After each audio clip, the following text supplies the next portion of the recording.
pelajaran apa terakhir untuk semester ini. Barakallahu fikum. Eh, dan ini akhir Syawal berarti. Tanggal berapa nih? Tanggal 29. Itu akhir Syawal. Ya. Barakallahu fikum taqabbalallahu minna wa minkum sholihal a'mal. Barakallahu fikum, kita bicara tentang ta'arudul adillah. Ya, ta'arudu al adillah. Jadi ketika pas dalil itu mengalami satu kontradiksi. Maksudnya satu kontradiksi itu gini. Eh, kalian paham nggak kontradiksi itu apa? Bertentangan ya. Yang satu dalilnya begini, yang satu begitu, gitu ya. Yang satu dalilnya begini, yang satu dalilnya begitu. Jadi seolah-olah nggak matching gitu nggak sesuai. Kan seharusnya kan kalau ya halal aja kan gitu. Masa halal tapi ya makruh juga, masa begitu? Atau apa namanya? Sebenarnya jadinya kelihatan ini sebenarnya boleh apa enggak sih gitu. Kayak gitu. Eh bagi orang-orang yang suudzon kepada syariat, ketika pas melihat adanya dalil-dalil yang seolah-olah bertentangan, gitu ya, seolah-olah bertentangan, itu ya mungkin apa namanya menjadi menjadi satu bahan untuk mencela syariat, gitu, menjadi bahan untuk menjadikan kaum muslimin itu ragu-ragu terhadap hadis-hadis Nabi Shallallahu Alaihi Wasallam. Nah, inilah diantara pentingnya belajar usul fikih. Gitu. Sempat berapa waktu lalu saya menulis, kemudian memberi nasihat, gitu, supaya kita ini ya terbiasa sholat duha meskipun cuma 2 rakaat gitu. Nah saat itu tiba-tiba ada yang bilang begini, Ustadz, katanya Nabi Shallallahu Alaihi Wasallam itu tidak pernah sholat duha kecuali jarang-jarang gitu. Jadi Nabi itu jarang-jarang sholat duha gitu. Lo kan Nabi aja jarang-jarang sholat duha, ngapain kita sering-sering sholat duha kan gitu. Jadi seolah-olah gitu. Oke, memang ya ada keterangan hadis ya Rasulullah itu jarang sholat duha. Gitu. Itu keterangan. Berarti secara fi'li, secara perbuatan Rasulullah itu tidak sering sholat duha. Sedangkan di dalam hadis yang lain Rasulullah Shallallahu Alaihi Wasallam itu memberikan motivasi supaya kita ini sholat duha, gitu. Di dalam hadis surat Tirmidzi misalkan, la yuhafil ala rakaatay duha illa awwab, wahiyya sholatul awwabin. Tidak ada yang menjaga 2 rakaat sholat duha kecuali awwab. Apa itu awwab? Orang yang banyak kembali kepada Allah. Ya, wahiyya sholatul awwabin, dan sholat duha 2 rakaat itu adalah sholat awwabin. Sholat sholatnya orang-orang yang banyak kembali kepada Allah. Jadi nama lain dari sholat duha adalah apa? Sholat awwabin. Sholat awwabin. Berarti kan ini apa? Motivasi dari Rasulullah Shallallahu Alaihi Wasallam. Ini ada surat Tirmidzi. Hadis yang lain, misalkan riwayat Bukhari dari Abu Hurairah dan Abu Darda. Ausani Khalili bisalasin. Ya, kekasihku yaitu Nabi Muhammad SAW itu memberi aku wasiat dengan 3 hal. La atrukuhunna hatta anamut. Aku tidak akan meninggalkan 3 hal itu sampai aku meninggal dunia. Gitu. 3 hal itu apa? Ya, apa namanya? Puasa 3 hari dalam sebulan. Ya. Kemudian sholat witir ya sebelum tidur. Sama apa? Warok atai duha. Warok atai duha dan 2 rakaat duha. Itu sampai jadi wasiat begitu ya. Barakallahu fikum. Jadi artinya seolah-olah terjadi apa? Terjadi kontradiksi hadis. Terjadi pertentangan hadis. Yang satu ngomong Rasulullah nggak suka tidak merutinkan sholat duha, yang satu Rasulullah menganjurkan. Itu bagaimana gitu? Iya, ketika pas ada dua hadis yang bertentangan gini, ini kita harus gimana gitu. Ya, saya ngomong bahwa 2 rakaat duha itu tetap dianjurkan. Gitu. Karena dalil itu kan tidak harus hanya fi'li saja, tidak harus apa fi'li saja, tapi juga kauli. Jadi perbuatannya Rasulullah bisa jadi dalil, kaulinya Rasulullah, ucapannya Rasulullah bisa jadi dalil, ya. Kemudian akhlaknya Rasulullah bisa jadi dalil, oke.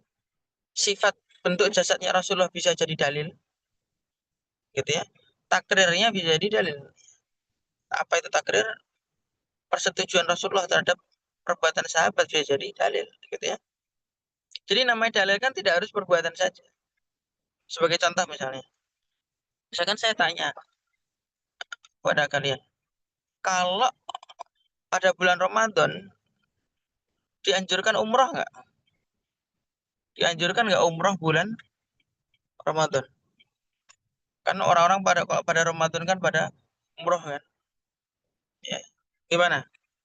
Ahwat, Ahwat, gimana? Apakah dianjurkan umroh pada bulan Ramadan?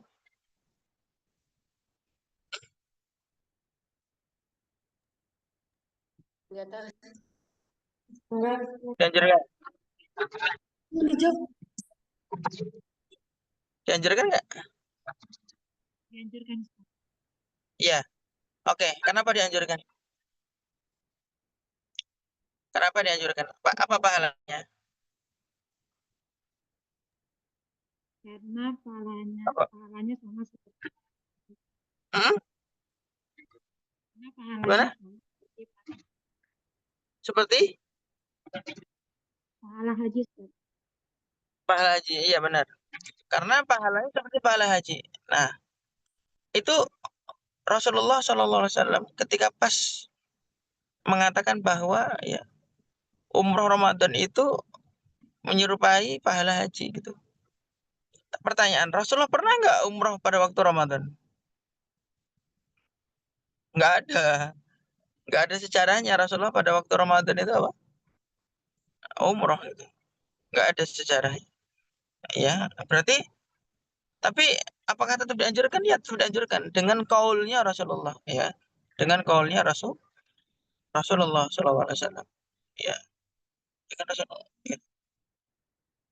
Ini adalah dalil tidak harus dan dengan apa perbuatan. Oke, barakallahu fikum. Kemudian eh, para ulama mengatakan bahwa kalau terjadi ya, ini kita singkat aja ya, ini apa baterai saya tinggal dikit. Sambil bisa sambil ngecas ya, Pak. Oh iya.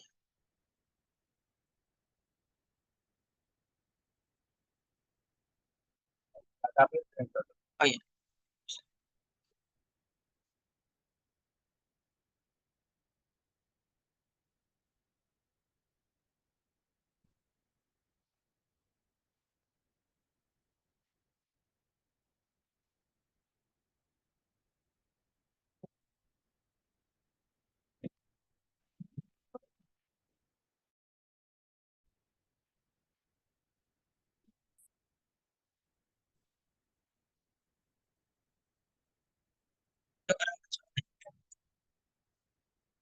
Oh iya nih, Pak. Oke. Oke, baik, barakallahu fikum. Jadi eh, jika terjadi ya, jika terjadi ta'arudul adillah. Toh juga ini juga apa ya sebelum saya lanjutkan. Saya juga ngomong ketika saya ditanya, Ustaz ini ada ucapan Rasulullah, ada perbuatan Rasulullah. Rasulullah nggak sering melakukan, kemudian tapi ucapannya Rasulullah menegaskan gitu ya.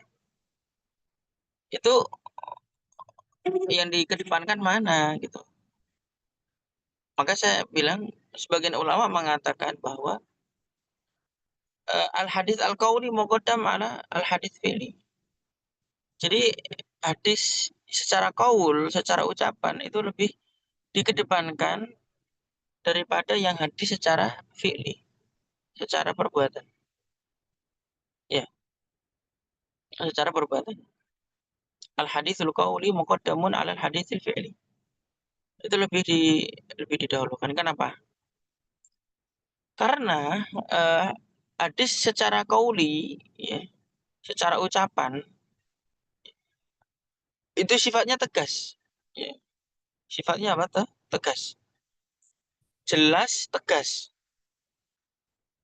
Lakukan ini, lakukan itu, jangan ini, jangan itu, kan tegas, ya kan? Pahalanya ini, pahalanya itu, gitu. Ya. Sedangkan perbuatannya Rasulullah Sallallahu Alaihi Wasallam itu apa namanya masih banyak penafsiran, ya, masih banyak penafsiran. Apakah itu bisa ditafsirkan dengan apa namanya itu khusus Rasulullah, ya kan? Ataukah itu sisi kemanusiaannya beliau, atau perbuatannya itu agar tidak diwajibkan atas umatnya, gitu.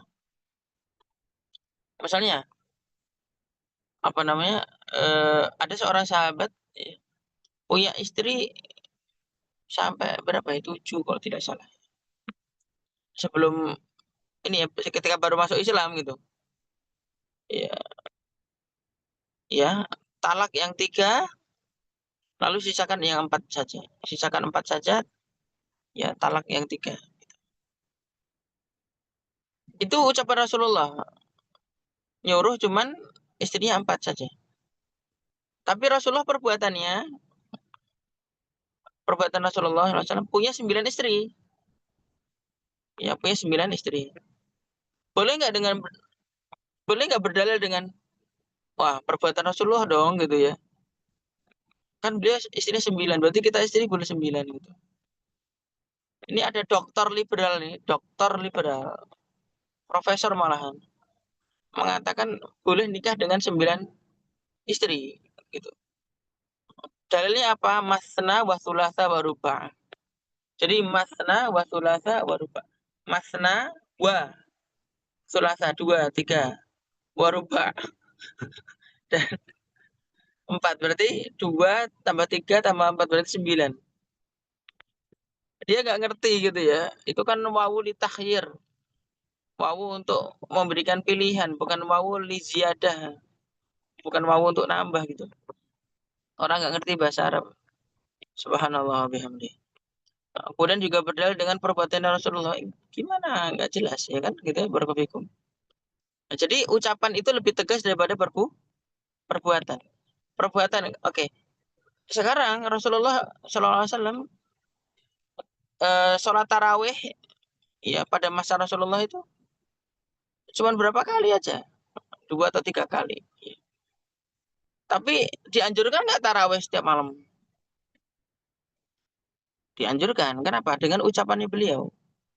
Ya, dengan ucapannya beliau. Ya, man sholla ma'al imam hatta yansharif faka'an nama shollal laila kullah, kan gitu.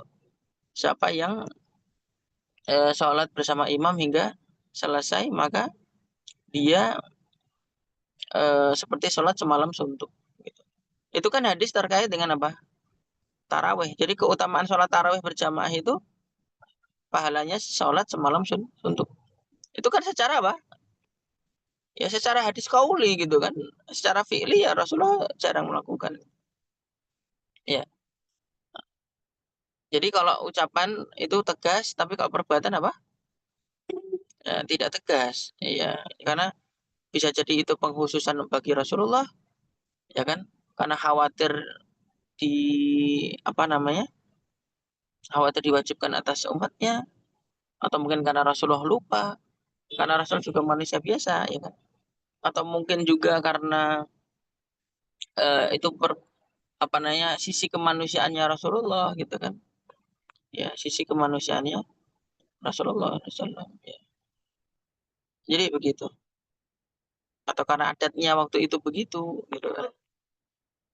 Iya, barakallahu fikum. Jadi misalnya Rasulullah Shallallahu Alaihi Wasallam ya, pakai sorban hitam gitu, pakai sorban hitam. Berarti apakah sunnah berarti pakai sorban hitam gitu? Kemana-mana pakai sorban hitam gitu. Sedangkan para ulama mengatakan ya, karena Nabi Shallallahu Alaihi Wasallam yalbasu bima maujud minalibas gitu. Jadi kebiasaan Nabi Shallallahu Alaihi Wasallam itu adalah memakai suatu pakaian yang memang ada, ya, ya adanya itu ya pakai gitu loh. Ini peci saya ini ada hitam, ada putih. Ini sunnah apa enggak? Jadi ya kita katakan ya bukan pecinya hitam atau putih atau merah atau kuning, hijau. Ya, yang penting jangan pelangi lah. Baik, barakallahu. Jadi itu ya, Ahwat. Yang penting itu adalah ya taktiyatur ras. Yang penting nutup kepala. Selama menutup kepala ya udah, mau warnanya apa ya itu hukumnya sunnah. Nggak harus hitam dan nggak harus sorban juga. Ya, baik, barakallahu. Jadi seperti itu ya. Eh apa namanya? Terkait dengan dalil yang bertentangan tadi ya. Ketika pas terjadi kontradiksi dalil ya, maka para ulama mengatakan bahwa metode saat me, apa namanya? Terjadi dalil-dalil yang bertentangan ada tiga. Yang pertama, metode jamak. Ya, metode jamak. Ya, metode jamak. Nah, metode jamak itu apa? Metode mengkompromikan dua dalil itu. Ya, mengkompromikan dua dalil. Ya, mengkompromikan dua dalil. Jadi dua dalilnya ini bisa nggak dikompromikan, bisa nggak digabung, gitu. Dicari jalan tengahnya, gitu. Kira-kira ada nggak? Bisa nggak? Gitu. Kalau bisa dicari jalan tengahnya, oke. Ya, apa namanya, lanjut. Ya, diamalkan itu. Oke ya. Kemudian yang kedua, jika sekiranya dikumpulkan ya di jamak tadi atau dikompromikan tidak bisa, maka apa namanya, di mansuh ya, yang kedua adalah di mansuh. Salah satunya ada yang dihapus, ya. Salah satunya ada yang dihapus, ya. Salah satunya ada yang dihapus. Maksudnya dihapus apa? Ya. Ida ulimat tarikh. Ya. Jika jika jelas diketahui tarikhnya, ya. Jika jelas diketahui tarikhnya. Tarikh itu apa? Tanggal, ya, tanggalnya atau bulannya, waktunya, zamannya, ya. Ya, jika diketahui sejarahnya gitu. Jadi misalkan apa namanya, ketika pas pelajaran nasi mansuh kita sudah belajar ya, saya kira. Sebagai contoh, tawaddau mimma masadun nari. Berwudulah dari apa yang disentuh api gitu kan. Tapi kan kemudian kata Jabir, dulu apa namanya, para sahabat ya, Rasulullah dan para sahabat habis makan dari yang sentuh api nggak wudu gitu. Nah, dilihat secara tarikh ternyata hadis Jabir itu lebih datang terakhir, ya, datangnya terakhir. Jadi munculnya terakhir, munculnya kemudian, ya. Sehingga apa? Sehingga bisa diketahui bahwa oh, hadis yang datang berikutnya itu ya memansuhkan, ya, menghapus larangan sebelumnya gitu. larangan sebelumnya. Yang sebelumnya boleh jadi nggak boleh. Yang sebelumnya nggak boleh jadi boleh. Misalkan gitu. Contoh yang lain apa? Nikah mut'ah, ya. Nikah mut'ah, nikah kontrak. Ya, jadi dengan jangka waktu tertentu, nikah dengan jangka waktu tertentu. Dulunya boleh nggak boleh, ya. Tapi kemudian ketika pas perang Khaybar jadi nggak boleh. Itu jadi hukumnya dimansuh gitu ya. Hukum bolehnya dimansuh. Yang boleh jadi nggak boleh. Ya.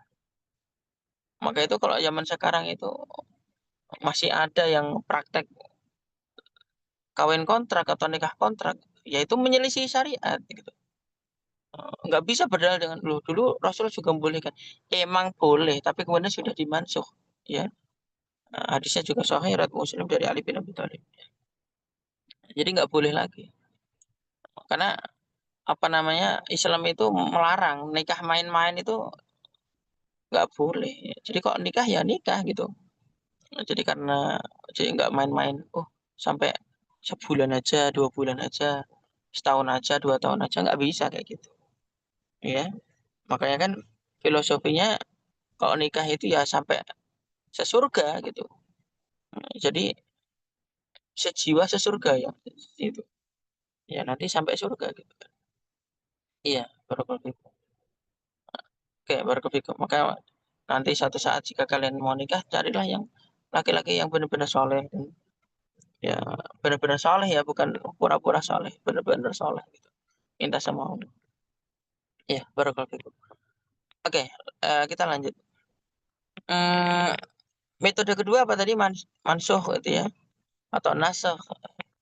Metode kita apa apa dihapus ya, kita di polimatan. Yang ketiga ya metode tarjih ya. Ya, metode tarjih. Apa itu metode tarjih? Metode tarjih itu ya mengamalkan hanya ya salah satu ya mengamalkan hanya salah satu dalilnya saja. Ya, mengamalkan hanya salah satu dalilnya saja. Gitu.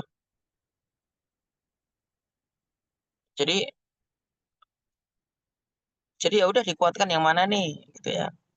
Nah, tarjih ini ya, bisa dengan apa namanya am dan khos, bisa dengan mutlak muqayyad. Ya. Bisa dengan mutlak muqayyad. Iya, bisa dengan mutlak muqayyad. Oke, barakallahu fikum. Eh, kemudian ya, kemudian saya kasih contoh ya. Ada dua dalil yang seolah bertentangan tapi para ulama menafsirkannya beda-beda. Para ulama menafsirkannya apa? Beda-beda. Oke. Apa itu? Eh, dalam satu hadis ya, dalam satu hadis dikatakan di riwayat Bukhari ya, idza ata ahadukumul itu ya, idza ata ahadukumul itu fala yastaqbilul qiblah wala yastadbiruha walakin syariku wa gharib. Atau idza ata itu mulgo itu ya fala tastaqbilul qiblata wala tastadbiruha walakin syariku wa gharib. Jika kalian buang hajat, maka jangan menghadap kiblat atau membelakangi kiblat. Ya, walakin syariku atau gharib. Hendaknya menghadap timur atau barat. Timur atau barat itu maksudnya karena waktu itu kan bukan waktu itu. Karena Madinah kan posisinya kan di utara Madinah ya. Maka disuruh karena ke timur atau barat. Nah, kalau kita nggak boleh ke timur atau barat ya harus syamilu atau janibu gitu ya. Hendaknya menghadap ke utara atau selatan. Oke, barakallahu fikum. Eh ini hadis ya kan ada larangan. Larangannya apa? Tidak boleh menghadap atau membelakangi kiblat saat buang hajat. Ini yang pertama. Tapi ada hadis ya Ibnu Umar, hadisnya juga sahih riwayat Bukhari Muslim. Roqi itu ya Daru Hafsah ya, atau Baita Hafsah. Aku pernah naik ke rumahnya Hafsah gitu. Para itu Nabi sallallahu alaihi wasallam, ya, aku melihat Rasulullah SAW ya, qaidan li hajatin, ketika sedang duduk buang hajat ya, mustaqbilah Syam mustadbirul Ka'bah. Ya, menghadap ke Syam dan membelakangi Ka'bah. Syam itu utaranya Madinah. Jadi menghadap ke utara terus membelakangi Ka'bah. Ka'bah di selatan Madinah ya. Berarti ini kan yang satu nggak boleh, tapi Rasulullah sendiri melakukan gitu ya. Seolah-olah apa? Seolah-olah bertentangan, seolah-olah kontradiksi gitu. Nah, bagaimana hukumnya? Boleh atau tidak? Ya, boleh atau tidak. Kalau pakai metode jamak, metode mengkompromikan tadi, metode yang pertama, maka ya kesimpulannya adalah apa? Kalau di tanah lapang hukumnya haram, kalau di dalam bangunan hukumnya boleh. Hukumnya apa? Boleh. Jadi kok di tempat terbuka gitu, terus buang hajat, buang air, ngadep kiblat atau membelakangi kiblat, hukumnya haram. Kalau di dalam ruangan, ya, di WC, di dalam rumah, maka hukumnya boleh. Ini metode jamak yang pertama. Ya. Metode jamak yang kedua, ya, kalau di ruang terbuka hukumnya haram, di dalam ruangan hukumnya makruh. Di dalam ruangan hukumnya makruh. Tuh. Jadi kok ruang terbuka haram, kok di dalam ruangan makruh. Oke.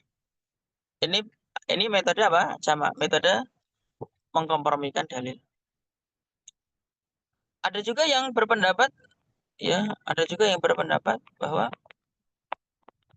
dengan metode mansuh gitu. Dengan metode mansuh. Yaitu apa? Boleh secara mutlak. Mau menghadap kiblat, mau membelakangi kiblat, hukumnya boleh mutlak.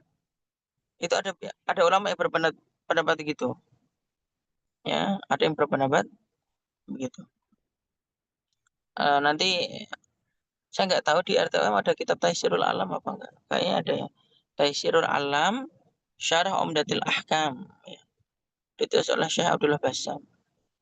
Syekh Abdullah Bassam, Abdullah ibn Abdurrahman ibn Saleh Al-Bassam. Nah, jadi boleh mutlak. Kenapa? Loh, karena ucapannya Rasulullah, larangannya Rasulullah sudah dihapus dengan perbuatannya. Sudah dihapus dengan perbuatannya. Toh kalau Rasulullah salah, pasti kan ditegur sama Jibril. Tapi kan Jibril tidak menegur itu. Tidak ada riwayat bahwa Rasulullah itu ditegur sama Jibril. Berarti apa? Berarti perbuatan Rasulullah menjadi apa? Menjadi apa namanya? Nasih ya. Menjadi penghapus larangan menghadap atau membelakangi kiblat. Ini metode nasih. Nasah ya. Metode mansuh. Metode nasah atau yang ketiga ya, metode tarjih ya, lebih dikuatkan salah satunya.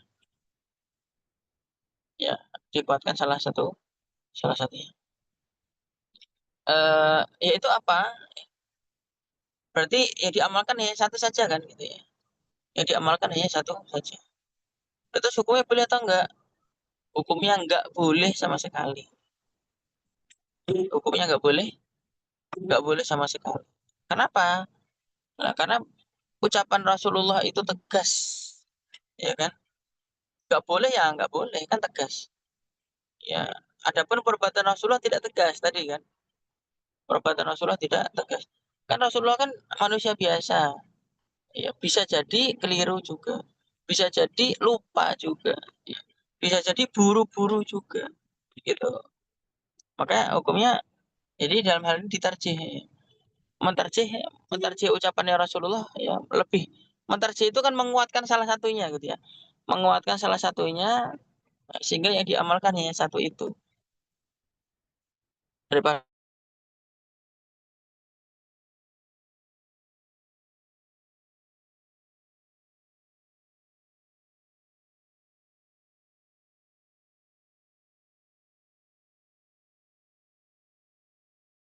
itu mereka berpendapat apa namanya dikuatkan dengan dalil yang lain ya. Apa namanya siapa yang meludah ya, ke arah kiblat ya, niscaya ludahnya itu akan diletakkan di dahinya pada hari kiamat gitu ya. Akan diletakkan di dahinya pada hari hari kiamat. Lah itu hanya meludah saja. Boleh gitu ke arah kiblat. Lah ini masa apa namanya kencing, masa buang BAB menghadap kiblat. Nah gitu ya. Jadi metode tarjihnya begitu ya. Jadi dikuatkan salah satu dalilnya. Iya, barakallahu fikum. Eh, jadi 4 pendapat ini ya nanti bisa dilihat ya di kitab Tafsirul Alam. Kecuali yang tadi yang makruh tadi yang kalau di luar haram kok di dalam makruh itu nanti lihat di dalam kitab At-Tadzhib ya fi adilati matan goyah wa takrib Syekh Dr. Mustafa di Al-Bubur At-Tadzhib fi adilati matan goyah wa takrib itu kitab yang terkenal sekali saya kira apa namanya ustadzah apa para ustadzah lah para ustadzah tahu barakallahu fikum. Oke, khair barakallahu fikum. Jadi itu ya, ada 2 dalil yang seolah bertentangan gitu, apa namanya, biasanya para ulama membahasakannya itu begini, al-adillah dhahiruha at-ta'arud, dhahiruha gitu ya. Ya, dilihatnya, tampaknya, kelihatannya, ta'arud gitu. Itu sebagai jadi membahasakannya begitu biar apa namanya, biar, eee, tidak terkesan bahwa syariat itu banyak yang, eee, apa namanya, bertentangan atau satu dengan yang lain. Iya, barakallahu fikum. Jadi seperti itu ya, itu sebagai contoh. Nanti pas ujian ya, materinya ini ya, materi ujian ini yang, apa namanya, pelajaran kita hari ini gitu ya.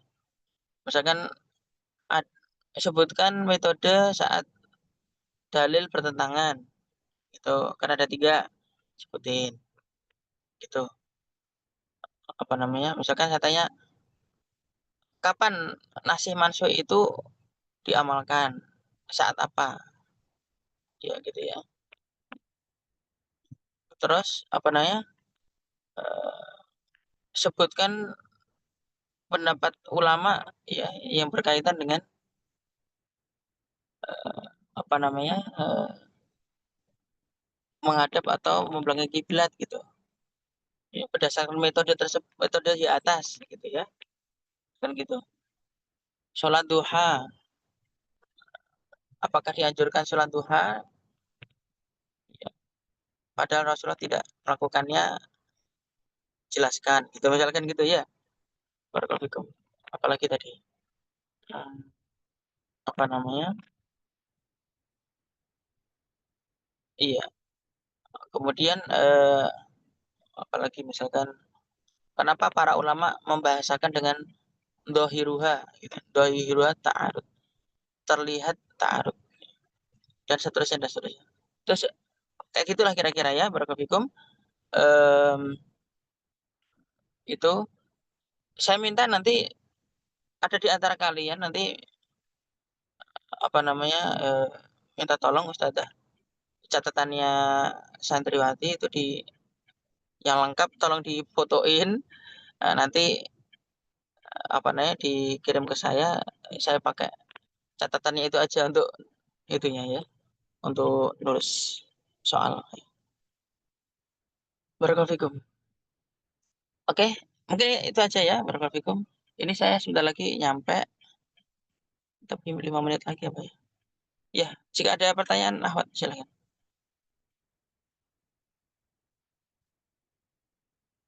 Ya, silakan jika ada pertanyaan. Barakallahu fikum.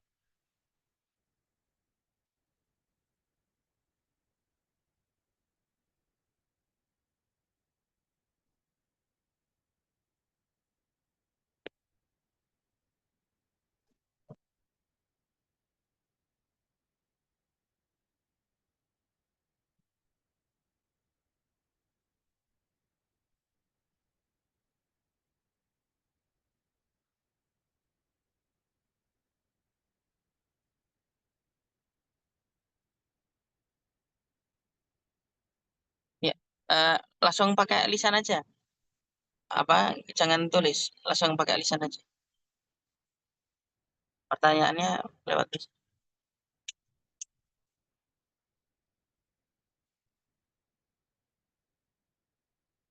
Untuk hari ini maksudnya, untuk berikut-berikutnya pakai tulisan nggak apa-apa. Kalau ini pakai lisan, soalnya setelah lagi nyampe.